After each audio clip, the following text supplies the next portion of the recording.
Back to another session of Knicks Pros TV here on Knicks Couch Report. In this video, we're going to go ahead and talk about just New York sports in general. We'll definitely get into some of the Knicks games as well, and kind of touch base on New York Jets just very slightly.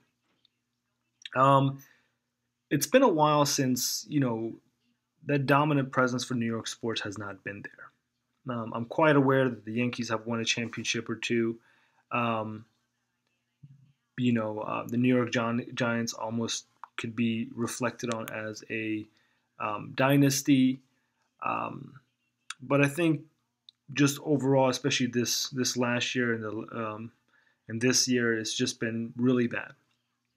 Now, we're all aware that the Mets have stunk it up for years. The Jets haven't been, relevant for a while. Although I do consider those two AFC championships that get very much underlooked or not given much attention to, but I think that was a huge accomplishment for the Jets and the underachieving New York Knicks. There's a couple of things that I think factors into that. One, I think just as an overall thing for the New York sports fans, we just have to be a little bit more patient. Here's the thing. You can't just go into every year wanting to buy players. It just doesn't work that way. I really loved the World Series this year for the fact that I saw the Giants and the Kansas City Royals, and having the Royals in there just proves to you that, the farm system does work. Being able to build up your players. I know it might take a while, but it's just really nice to see that. And it doesn't always mean by buying players you're going to be able to achieve greatness. And that kind of tunes into the New York Knicks or whatnot. The other thing I do want to talk about is just the media overall. I think the media in New York is very harassive. And, I think it's starting to become something where players are noticing that. And it's kind of like, I can go down to Miami, I can go down to, San Francisco and kind of do the same thing and not go through the harassment that I get in New York.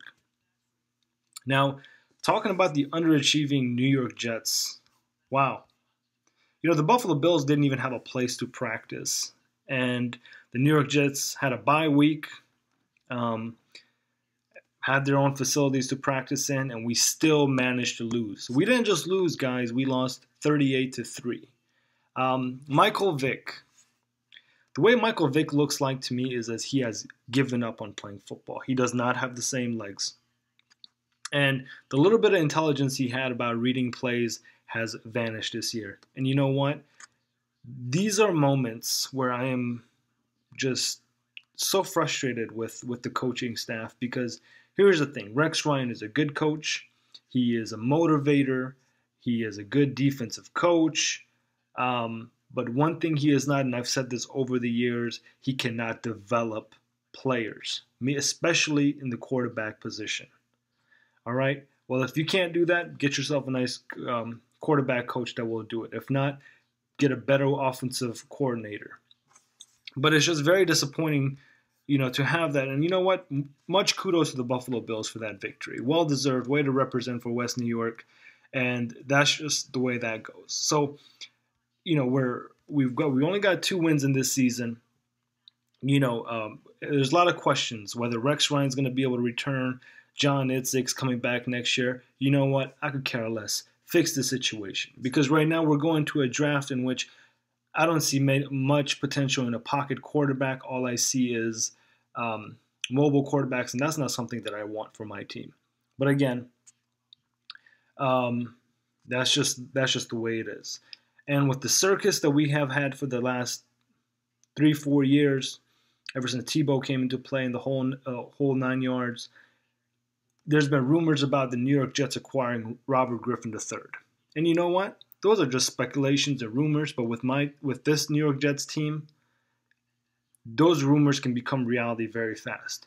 And if you quite honestly think that RG3 can come into New York Jets and become a franchise quarterback, win the Super Bowl, guess what? I think you're quite frankly very wrong. And you know what? That's your opinion. I respect it, but I am just giving you a reflection of my opinion. I hope you can respect that as well.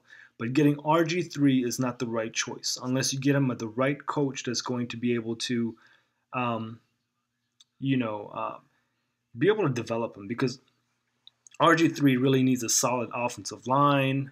You got to get him weapons and things like that. He's not going to be an Andrew Luck where he's going to be able to throw to almost anyone. I don't feel like the intelligence factor is there.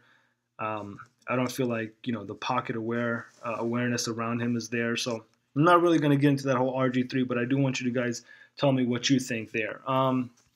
So I'm going to stop talking about the Jets. We're going to go into a little slight segment of, actually, let's talk about the Jets a little bit more. The reason why I say that is, this is my boiling point right here with the Jets. I was a firm believer of Mark Sanchez. I thought and I knew he was going to be the future of the New York Jets. Say what you like, Jets fans. Say what you like, but he took us to 2 AFC championships. All right? 2 AFC championships. Yeah, sure, we had a good defense. Yeah, sure, he had certain weapons like, Holmes was a wide receiver. We had LaDainian Tomlinson as a running back. But, I mean, how much of a factor was LT? We had 2 bad years, which decent quarterback. And I'm not saying he's elite. I'm not saying he's a superstar. But I think, he could have won us a championship. Let's look at the 2002 Oakland Raiders. They had Rich Gannon. Was Rich Gannon a superstar? No, he wasn't. He had a decent team. He had a pretty good defense. He had a weapon as Tim Brown that was able to take him to the Super Bowl. Sometimes in this league, you just don't have to be a superstar quarterback. You could just be an okay quarterback that doesn't necessarily make the biggest mistakes to be able to turn the ball over. And Mark Sanchez, he's not going to have the prettiest of stats.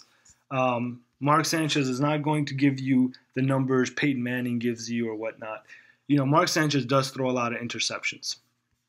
And, I do want to look at a couple of things. 2009, obviously, was his rookie year where he didn't do very well. 2010, he threw 17 TDs, 13 interceptions. He had a quarterback rating of 75.3. Then he went to 2011. He threw 26 touchdowns, 18 interceptions. His quarterback rating was 78.2. Then what do? We grab Tim Tebow, have a guy look over his shoulders the entire time. His quarterback rating to drop to about 66.9. Right now, so far for the Philadelphia Eagles, this is what bugs me. We went ahead and we released a guy that quite honestly can become a franchise quarterback for the Philadelphia Eagles. And they almost have the same exact fan base. The fan base is not patient. They will curse you out if you throw an interception. And here's the thing. Mark Sanchez has been tested mentally in New York. And I think that was his school of hard knocks in New York, and he's going to succeed in Philadelphia. But again, he's not going to give you, amazing quarterback ratings, but he will get it done if the rest of the football team shows up on Sunday.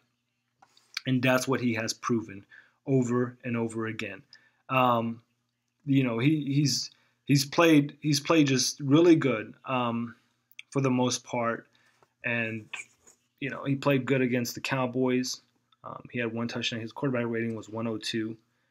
He threw for 217 yards. I know the Titans game, he did okay. In Green Bay, I thought he did fairly well, but the team didn't show up. So again, that's just poor front office. How come there's franchises like the Indianapolis Colts that always tend to maintain a good quarterback? Because the guys who go out and scouting, the guys who run the organization know what they're doing. As much as I hate to say it, the New England Patriots, they just know what they're doing. They always tend to, whether if they get a star wide receiver when they got Randy Moss or not, they tend to make something out of someone with what they have. And the Jets just don't do that. Jump into the New York Knicks, everyone. The underachieving, always likes to give me headaches, the New York Knicks. Where do we start on this one? They went ahead and they played against the Dallas Mavericks without Carmelo Anthony. And you know what? In that game, I applaud you. That game, they played really well. I was very frustrated with J.R. Smith and some of his plays, but he did have that game-tying shot at the end, which is good because it builds up his confidence. Derek Fisher did not take him out or bench him, because I was texting my brother, he was texting me back, and he was like, bench JR, bench JR. And that's where that good coaching mentality comes into play is, no, keep playing him. And, because you bench a guy, I mean, his confidence is going to go away. And the way Calderon and Prigioni played that entire game, you would think that last shot would be either in Prigioni's hands or Calderon's hands. But it ended up being in J.R. Smith's hands, and he made the shot. So much power to him. But what a performance by Calderon. I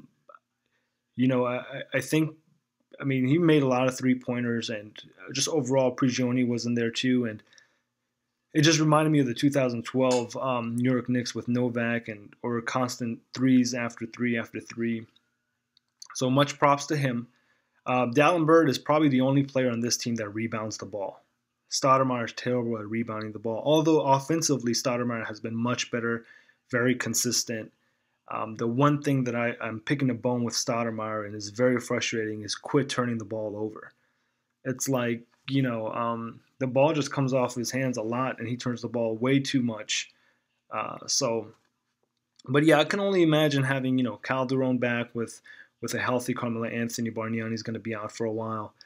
But again, we came up short against the Dallas Mavericks in overtime and lost to, Chandler. So Chandler and the Dallas Mavericks. And Chandler had a pretty big game. But I think when it comes down to it is, give the ball more to Calderon, let him make the shots. Prigioni has been on fire for us. He has been our MVP, very consistent. I think Prigioni should start over J.R. Smith and Hardaway, for a shooting guard. It is what it is. He's more consistent, but I don't know. Then we went to the Oklahoma City game, and I'm going to be very brief in this game just because it was disgusting to watch. I watched probably till the third quarter, and I just couldn't take it anymore. We just fell behind at the first quarter, 30-13, and the entire game we played catch up. So we definitely need Carmelo Anthony back. I think all the critics of Carmelo Anthony need to kind of cease. But for the most part, I think the triangle offense is understood. It just comes down to the basics and being able to shoot the ball. We have a game against the Miami Heat that's coming up. Miami Heat is no joke this year. And then we play the Brooklyn Nets, and then we got the Cavaliers and Hornets. So our schedule is not going to be easy whatsoever. Guys, please tell me what you think about this video. Please leave me your comments. Again, these are just my perspective on New York sports overall.